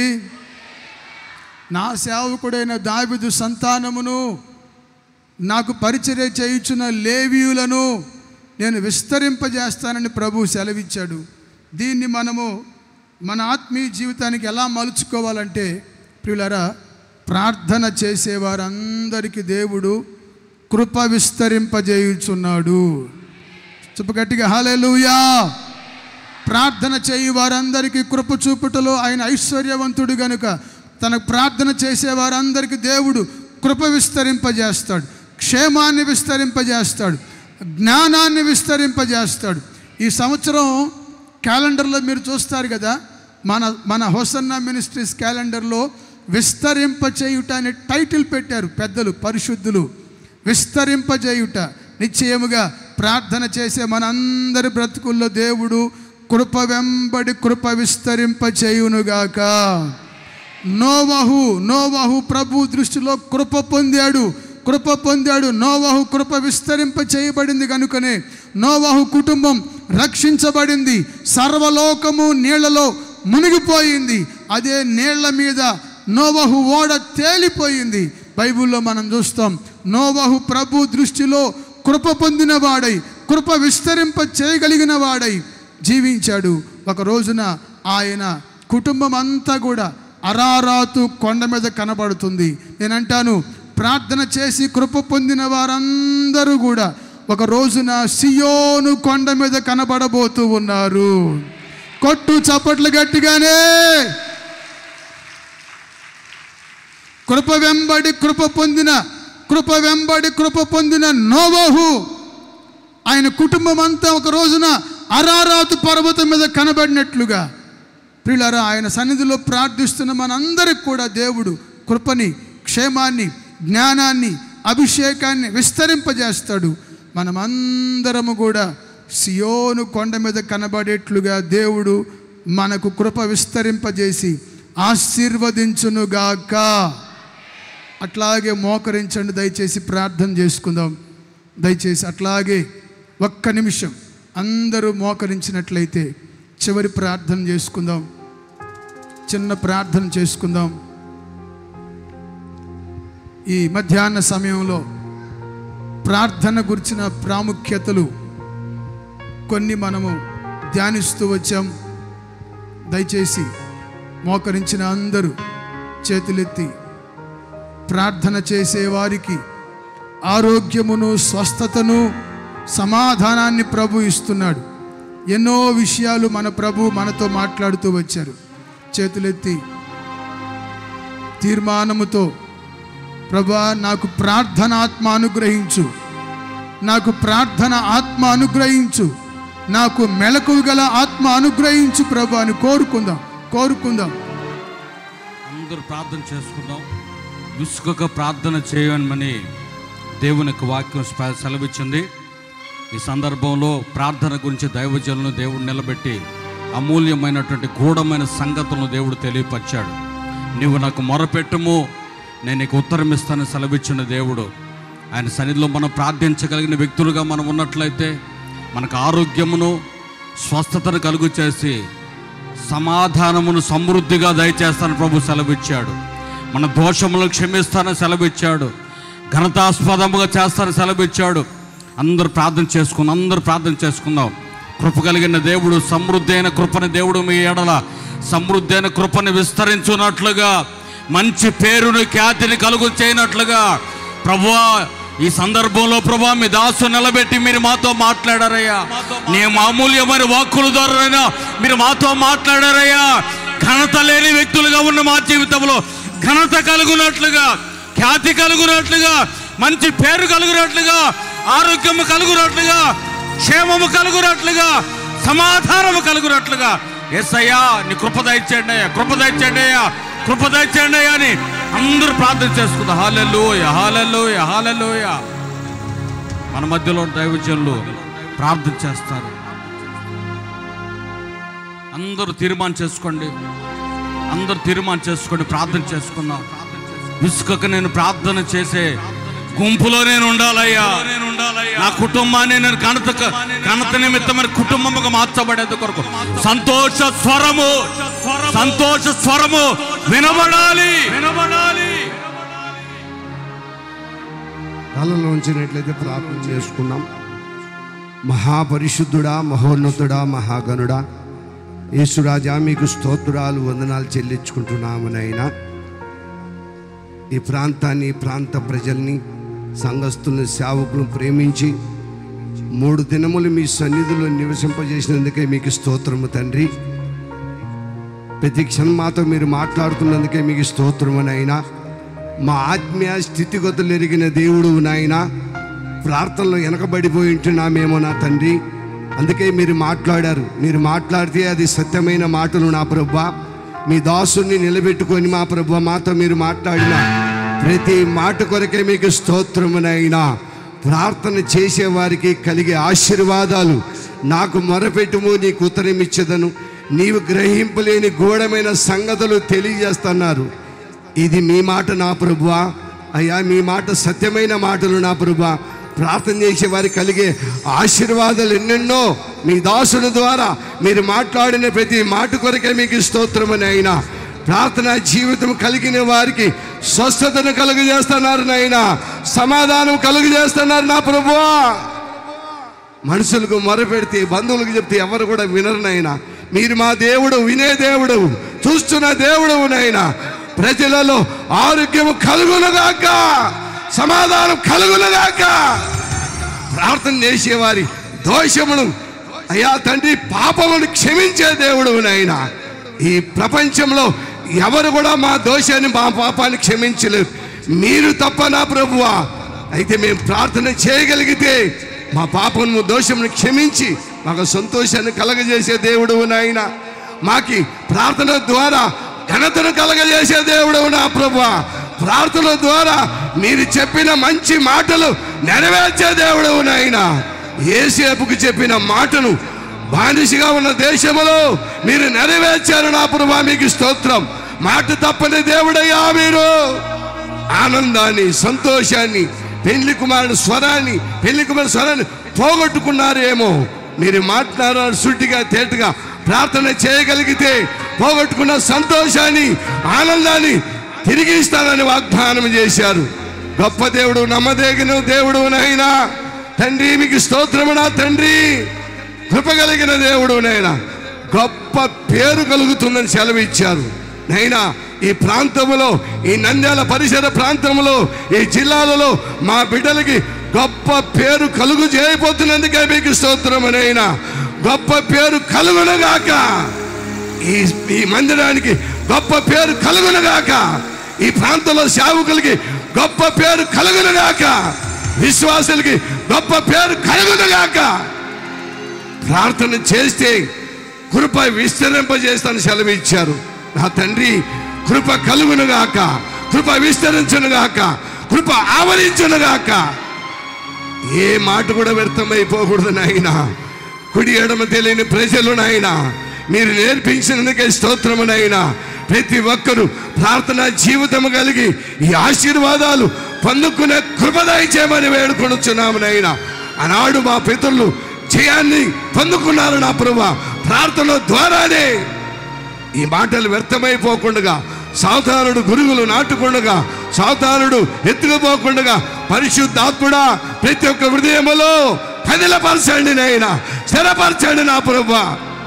ఈనాటి నుండి ప్రజలు జయాన్ని అనుభవించినట్లుగా వారి ప్రాంతాలలో, కుటుంబాలలో ఈ ప్రార్థన ద్వారా ప్రతి ఆశీర్వాదం పొందుకునేటట్లుగా మీ బాహుమును చాపినందుకే స్తోత్రాలు నాయనా. ఇప్పటి వరకు మీ పక్షముగా నిలబడి మీ మాటలు ప్రకటించిన మీ దాసుని ఇంకను ఆరోగ్యమిచ్చి, అభిషేకమిచ్చి, బలపరిచి వాడుకొనమని వేడుకొనుచున్నాము నాయనా. వచ్చిన ప్రతి ఒక్కరిని ఆశీర్వాదం కలుగునుగాక, ఆరోగ్యం కలుగునుగాక, ఆత్మీయ అభివృద్ధిని కలుగునుగాక. ఈ కోడికను పరిశుద్ధాత్ముడా మీరే మా మధ్యనే ఉండి ఆశీర్వకరంగా, మహిమకరంగా జరిగించినందుకే స్తోత్రాలు చెల్లించుకుంటున్నాం. సాయంత్రం సభని మా ఊహకందని కార్యాలు, అద్భుతాలు, ఆశ్చర్య కార్యాలు, ప్రతికూలమైన పరిస్థితులన్నీ కనుమరుగైపోవాలి నా ప్రభువా. అద్భుతాలు, ఆశ్చర్యాలు జరిగించమని సమస్త ఘనత, మహిమ, ప్రభావము మీరు మాత్రమే పొందుకున్నామని మమ్మల్ని మేము తగ్గించుకుంటూ, మేము లెచ్చిస్తూ యేసు క్రీస్తు అతి శ్రేష్టమైన నామములో ప్రార్థించి, స్తుతించి, అడిగి బతిమాలుకొని వేడుకొని పొంది ఉన్నాము మా పరమ తండ్రి. ఆమేన్. హల్లెలూయా. ఈ సందర్భంలో ఒక పాట పాడుకున్న తర్వాత దైవజనులు ఫ్రెడీ పాల్ పాష్ గారు మరికొన్ని అమూల్యమైన సత్య సందేశాలను మనకు తెలియపరుస్తారు. అందరు కలిసి హోసన్న ఆనంద కీర్తన పాటల పుస్తకంలో ఉండి పాట పాడుకొని ప్రభు నామాన్ని మహిమపడతాం. శబ్దం బిగ్గర హల్లెలూయా, హల్లెలూయా. నిజమైన ద్రాక్షవల్లి అనే పాట పాడుతూ యేసయ్య నామాన్ని గణపరిచి మహిమపరుచుకుందాం.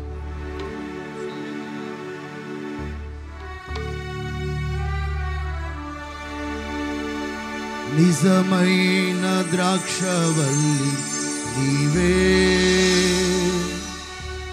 నిత్యమైన సంతోషము నీలోనే.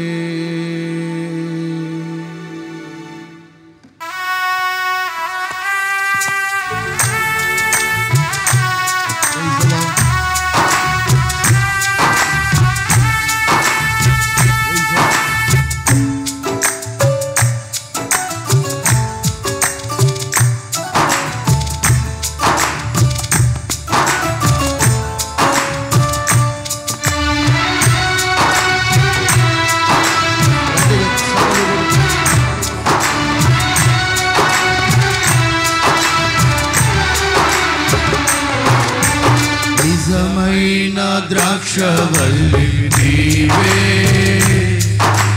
నిత్యమైన సంతోషము నీలోనే. నిజమైన ద్రాక్షవల్లి నీవే, నిత్యమైన సంతోషము నీలోనే. శాశ్వతమైనది ఎంతో మధురమైనది, నా పైన నీకున్న ప్రేమ ఎనలేని నీ ప్రేమ, ఎనలేని నీ ప్రేమ. శాశ్వతమైనది ఎంతో మధురమైనది, నా పైన నీకున్న ప్రేమ ఎనలేని నీ ప్రేమ, ఎనలేని నీ ప్రేమ.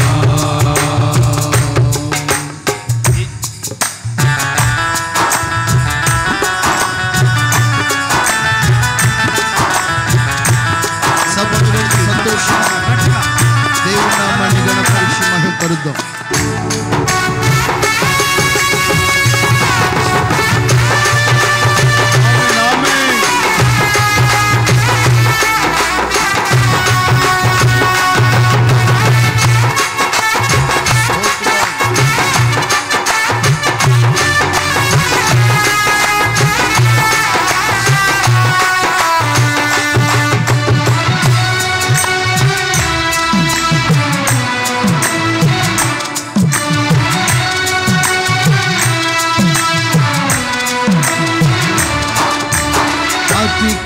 క్షణీయుడా దివ్యమైన నీ రూపులో జీవించుతున్నాను, నీ ప్రేమకు నే పత్రికగా.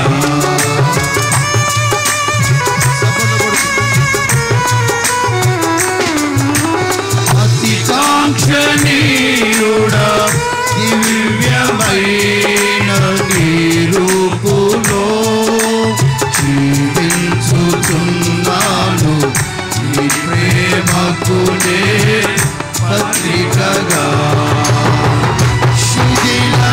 శిథిలమయ్యుండగా నేను నీ రక్తముతో కడిగి, నీ పోలికగా ఆశినావే నా యేసయ్యా.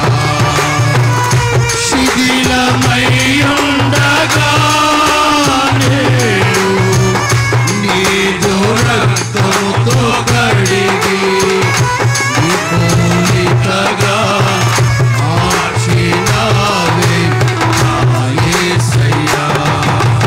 నిజమైన ద్రాక్షవల్లి నీవే, నిత్యమైన సంతోషము నీలోనే. నిజమైన ద్రాక్షవల్లి నీవే, నిత్యమైన సంతోషము నీలోనే.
శ్రేష్టమైన ఫలములతో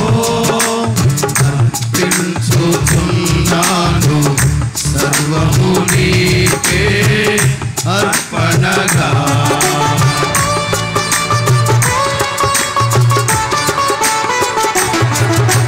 నా ప్రాణ ప్రియుడా శ్రేష్టమైన ఫలములతో అర్పించుచున్నాను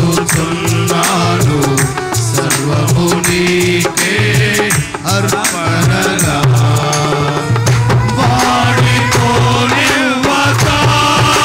నాకు ఆశ్రయమైతివి నీవు జీవపు ఊటవై అలపరచితివి నా యేసయ్యా వాడిపోనివ్వక నాకు ఆశ్రయమైతివి నీవు జీవపు ఊటవై అలపరచితివి నా యేసయ్యా నిజమైన ద్రాక్షవల్లి నీవే నిత్యమైన సంతోషము నీలోనే నిజమైన ద్రాక్షవల్లి నీవే నిత్యమైన సంతోషము నీలోనే శాశ్వతమైనది ఎంతో మధురమైనది నా పైన నీకున్న ప్రేమ ఎనలేని నీ ప్రేమ ఎనలేని నీ ప్రేమ శాశ్వతమైనది ఎంతో మధురమైనది నా పైన నీకున్న ప్రేమ ఎనలేని నీ ప్రేమ ఎనలేని నీ ప్రేమ చప్పట్లు కొడుతూ దేవునికి స్తోత్రం. హుషారుగా చప్పట్లు కొడుతూ ఆయన సన్నిధిలో ఉన్న సంతోషాన్ని ఆనందాన్ని అనుభవిస్తూ ప్రభుని గణపరుద్దాం.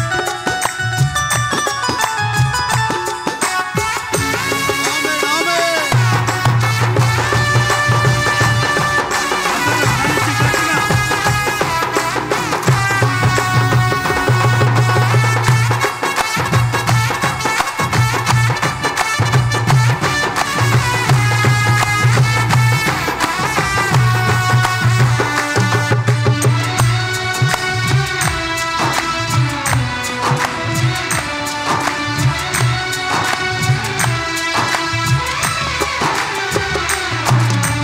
శాలేము రాజా రమ్యమైన సీయోనుకే నన్ను నడిపించుము నిశ్చితమైన మార్గములో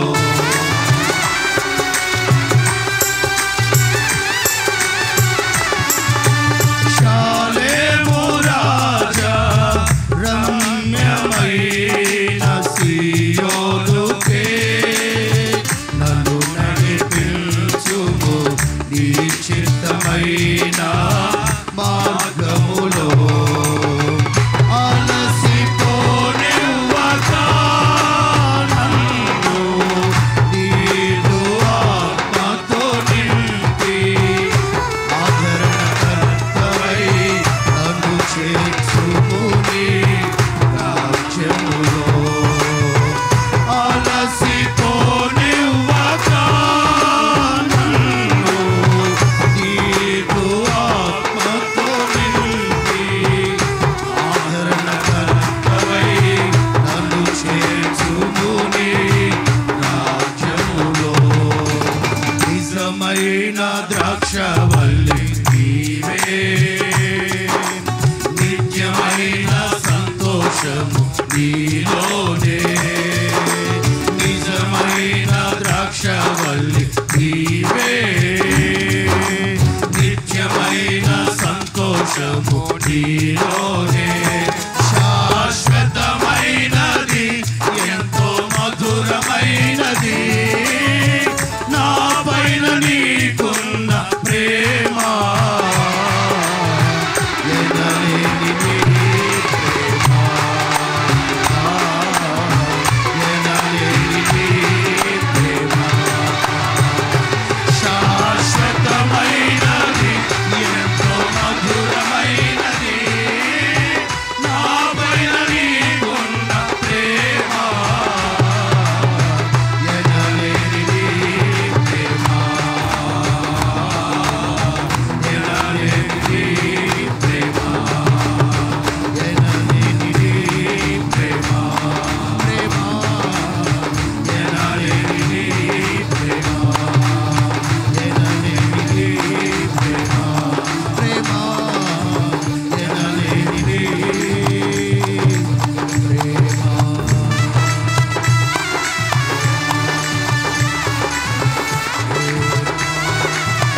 అందరూ చప్పట్లు కూడా ఒకసారి సంతోషంగా ప్రభు నామాన్ని మేంపడతాం.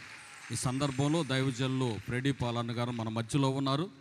దేవుని యొక్క వాక్యాన్ని అందించే ముందు అందరు తల్ల వంచి కన్నులు మూసినట్లయితే దైవజనులు శామ్యుల్ పాస్టర్ గారు, బేతంచెర్ల పాస్టర్ గారు ప్రార్థన చేస్తారు.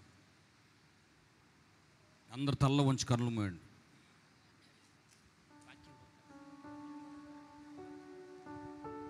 మహాపరిశుద్ధుడా, ఘనమైన దేవుడా, మీకు స్తోత్రాలు చెల్లిస్తున్నాం ప్రభువా. ఇంతవరకు వాక్యం ద్వారా మాట్లాడారు ప్రభువా. ఇప్పుడు కూడా మీ దైవజనుడు నాయన నీ పక్షాన నిలబడబోచుండగా జుంటు తేనె దారుల కన్నా మధురమైన నీ వాక్కు ద్వారా మాతో మాట్లాడబోతున్నందుకే స్తోత్రాలు. ఈ వాక్యము ద్వారానే మారు మనసు పొంది బాప్టిసాలు పొందాలని ఆయన కుటుంబాలుగా నా తండ్రి ఒక్కరు తప్పిపోకుండా అందరూ బాప్టిసం పొంది నీ రాకడకు సిద్ధపడాలి నా తండ్రి. అట్టి కార్యము దయచేయండి. వందలాది ప్రజలు కుటుంబాలుగా నా ప్రభువా వాక్యానికి లోబడి వాక్య ప్రకారం జీవించి నీ ఆశీర్వాదాలు పొందటానికి, ప్రార్థనాత్మలు స్తోత్రాత్మతో నింపబడటానికి, నీ రాజ్యానికి సిద్ధపడటానికి, రాబోయే ఉగ్రత నుంచి తప్పించబడటానికి నీ కృపను దయచేయమని అడుగుచున్నాం ప్రభువా. ఇంకా అనేక ప్రజలను తీసుకొని రండి నాయన. ఎవరైతే నా ప్రభా రక్షణ లేదో రక్షణ సునాద ధ్వనులు వినపడాలి. ప్రతి ఒక్కరు నా ప్రభువా అయ్యా బాప్టిజం పొంది రాబోయే ఉగ్రత తప్పించబడాలి ప్రభా. నీ దాసుని నీ పక్షాన నిలబడబోచుండగా కొలతలేని ఆత్మతో నింపి నాతోను వచ్చిన సంఘముతోను మాట్లాడి అయ్యా నీ ఉపదేశం ద్వారా కట్టబడి నీ వాక్యానికి లోబడి జీవించి నీ వాక్య ప్రకారం నాయన బాప్టిజం పొంది రాబోయే ఉగ్రత తప్పించబడి నీ రాజ్యానికి సిద్ధపరిచినందుకు స్తోత్రాలు చెల్లిస్తూ యేసు నామమున ప్రార్థన చేసి అడుగుచున్నాము తండ్రి.